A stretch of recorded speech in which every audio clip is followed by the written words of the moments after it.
सनातन धर्म वेदों पर आधारित एक वैदिक धर्म है। ये दुनिया का सबसे पुराना, सबसे गहरा धर्म है, जिसके अपने पवित्र नियम होने के साथ साथ डीप फिलॉसफी भी है। सनातन धर्म हमेशा से समय को लेकर फ्लेक्सिबल भी रहा है, इसलिए इसमें बहुत से अडॉप्शन भी देखने को मिलते हैं। लेकिन फिर भी सनातन धर्म ये शब्द कई लोगों को बहुत भारी लगता है और इसे समझ पाना मुश्किल हो जाता है। हमारी कहानी में हम इसी खूबसूरत धर्म को समझने की कोशिश करेंगे। बात है ब्रिटिश काल की, जब भारत गुलामी के अंधेरे में जी रहा था। 1945 में एक लड़का जतिन शुक्ला इंग्लैंड से वकालत कर भारत वापस लौटा था। इंग्लैंड की चकाचौंध ने उसकी आंखों पर पट्टी बांध रखी थी। वैसे था तो वो ब्राह्मण परिवार का, पर पिछले 16 साल विदेश के रहन सहन ने उसके दिमाग से सब कुछ धुंधला सा कर दिया था। जब से वो भारत आया था, आसपास सनातन धर्म, परंपरा, वैदिक मंत्र, वैदिक रिचुअल्स को फॉलो होते देख रहा था। बचपन की यादें ताजा होने लगी थी। एक दिन सुबह सुबह गंगा किनारे काशी विश्वनाथ घाट से स्नान कर मंदिर की ओर जा रहे अपने दादा हरिशंकर शुक्ला को जतिन बहुत गौर से देख रहा था। उन्होंने मंदिर में पूजा की, फिर वापस घाट के किनारे एक बड़े से पेड़ के नीचे बैठ गए।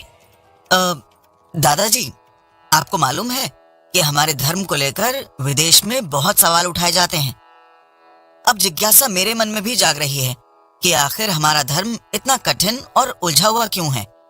उसके दादाजी ने जतिन की तरफ मुस्कुराकर देखा और पूछा, धर्म तो बहुत पुराना है, बहुत महान है, बहुत बड़ा है। तुम किस उलझन की बात कर रहे हो? पहले वहां से शुरू करो।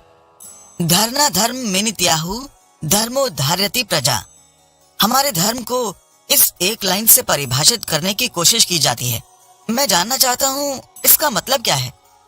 मैं शुरुआत से अंत तक अपने पूरे धर्म को समझना चाहता हूँ, वो भी वेदों की नजर से। उसके दादा हरिशंकर शुक्ला काशी के प्रखर विद्वान थे, लेकिन स्वभाव से बहुत सहज और सरल। उन्होंने अपने पोते से वादा किया कि वो वैदिक धर्म और सनातन धर्म की हर एक परंपरा, हर एक फिलॉसफी को जतिन के सामने बहुत ही आसान शब्दों में रखेंगे। इतने आसान शब्दों में कि जतिन अगर लौटकर लंदन जाता है तो अपने दोस्तों को भी समझा सकेगा कि आखिर उसका धर्म इतना महान क्यों है और क्यों इस सदियों पुराने धर्म परंपरा को विदेश में भी लोग समझने और जानने की कोशिश करते हैं। जतिन की तरह अगर आप भी सनातन धर्म को शुरुआत से अंत तक समझना चाहते हैं, इसकी फिलॉसफी को बहुत ही आसान भाषा में समझाना चाहते हैं, अगर आप जानना चाहते हैं ईश्वर, जन्म, कर्म, दान, ब्रह्मांड, संस्कार, श्रद्धा, पूजा, सत्य, असत्य, आनंद, भावना को लेकर हमारा ये धर्म क्या कहता है, तो हमारे साथ बने रहिए, क्योंकि बहुत ही आसान शब्दों में हम सनातन धर्म की फिलॉसफी को इस खास शो के जरिए एक्सप्लेन करने वाले हैं। और शुरू से अंत तक इसे ध्यान से सुनने की कोशिश कीजिए। अपने धर्म को समझने की कोशिश कीजिए। उस धर्म को समझने की कोशिश कीजिए जो इस पूरी दुनिया का सबसे पुराना और सबसे खूबसूरत धर्म है। जतिन का सबसे पहला प्रश्न था, सनातन धर्म में ईश्वर कौन है? कौन है ब्रह्म जिसकी बात की जाती है? कौन है वो जो हर चीज से परे है और जिनका अस्तित्व इस ब्रह्मांड के अस्तित्व के साथ लीन है, जिनके बिना ब्रह्मांड का कोई अस्तित्व ही नहीं है? हरिशंकर शुक्ला मुस्कुराने लगे।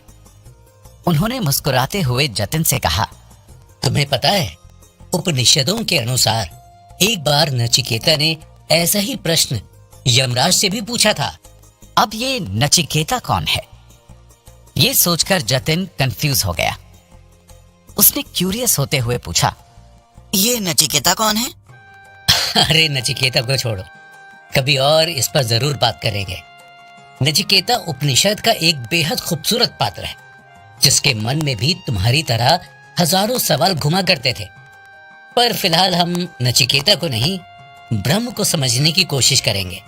काशी घाट से घर का रास्ता नापते हुए हरिशंकर शुक्ला ने बहुत ही आसान शब्दों में अपने पोते जतिन से कहना शुरू किया। देखो जतिन, ध्यान से सुनो जरा। ब्रह्म असीमित है। ब्रह्म को तुम अंग्रेजी भाषा में इन्फिनिटी, सुप्रीम पावर भी कह सकते हो, जो ज्ञान से भी परे है। इसलिए ज्ञान का उपयोग कर उन्हें समझ पाना मुश्किल है। अगर वेदों की बात करें तो ब्रह्म एक स्वर है, वो स्वर जिससे पूरी दुनिया की उत्पत्ति हुई है, और उस स्वर को हम ओम के नाम से जानते हैं। ब्रह्म हर चीज में है और हर चीज ब्रह्म से ही है। यहां कंफ्यूज होने की जरूरत नहीं। हम ब्रह्मा की नहीं बल्कि वेदों में बताए गए सुप्रीम पावर ब्रह्म की बात कर रहे हैं, जिसे समझे बिना सनातन धर्म को समझा ही नहीं जा सकता। ब्रह्म को ही परमात्मा कहा जाता है।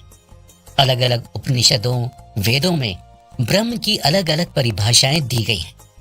वो जिसने इस ब्रह्मांड को बनाया है, वो जो हर बुराई से दूर है, वो जिसके बिना इस ब्रह्मांड का अस्तित्व नहीं है, वो जिसके बिना हमारा अस्तित्व नहीं है, वो जो हमारी आत्मा को खुद में मिला देता है, वो जिसे हम जानकर भी कई बार नहीं समझ पाते, वो ब्रह्म है। वो जो हर एक आत्मा में निवास करता है, लेकिन अहंकार की पट्टी बंधे होने के कारण हम उसे समझ नहीं पाते। वो जो जन्म और मृत्यु से परे है, वो जो हर गुण और अवगुण से परे है, वही ब्रह्म है। गीता में भी ब्रह्म को ओमकार स्वरूप बताया गया है। ब्रह्म सगुण भी है और निर्गुण भी है, यानी तुम इसके गुणों की व्याख्या भी कर सकते हो और नहीं भी कर सकते हो।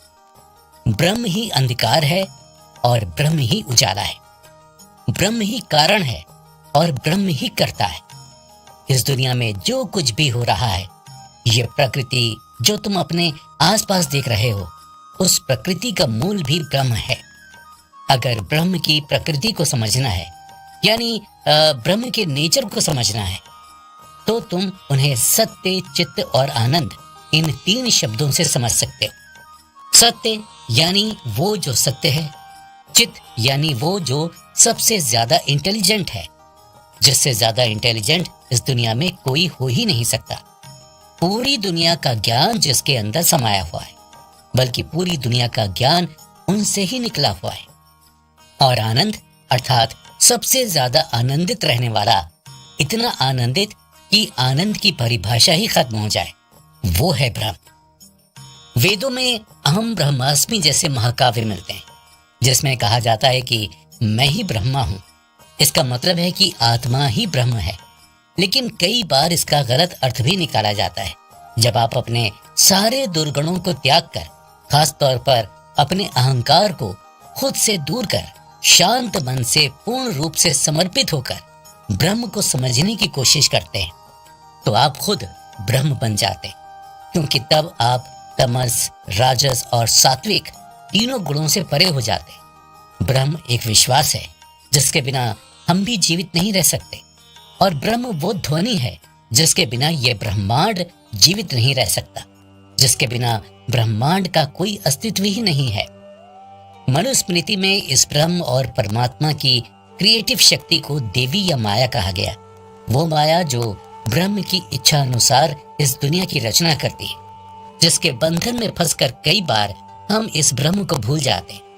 लेकिन माया का कोई दोष नहीं है। माया तो हमें इस दुनिया में लाती है, दोष हमारे अहंकार का है। उस माया को शिव की पत्नी उमा से भी जोड़कर देखा जाता है। माया परमात्मा की परमेश्वरी है, महाविद्या है, ब्रह्मज्ञानी है। उनकी ताकत के बिना सब शून्य है। ब्रह्म ही जब पुरुष और प्रकृति का रूप लेते हैं, तब इस दुनिया का निर्माण होता है। तब उस गोलाकार ब्रह्मांड से इतनी खूबसूरत और डाइवर्स दुनिया बनती है। वेदांत, वेद, उपनिषद, गीता, महाभारत, रामायण, हर जगह ब्रह्म की बात की जाती है। ब्रह्म ही परम सत्य है। उनसे ज्यादा पवित्र इस दुनिया में कुछ भी नहीं है। और अगर आप खुद को सनातन धर्म का फॉलोअर्स यानी सनातनी कहना चाहते हैं, तो आपको समझना होगा कि हर एक जीव ब्रह्म का ही अंश है और उस ब्रह्म को आप अहंकार की पट्टियां खोलकर ही समझ सकते हैं। उसके बाद आपको कुछ भी समझने की जरूरत नहीं होती, क्योंकि आप आत्मा परमात्मा से जुड़े हुए हैं। हमने ब्रह्म की बात की तो हमने आत्मा की भी बात की, और कहा जाता है कि आत्मा न मरती है न खत्म होती है। मृत्यु के बाद आत्मा फिर से एक नया जन्म लेती है, और ये कॉन्सेप्ट सिर्फ सनातन धर्म में मौजूद है। तो चलिए सनातन धर्म की फिलॉसफी पुनर्जन्म को समझने की कोशिश करते हैं।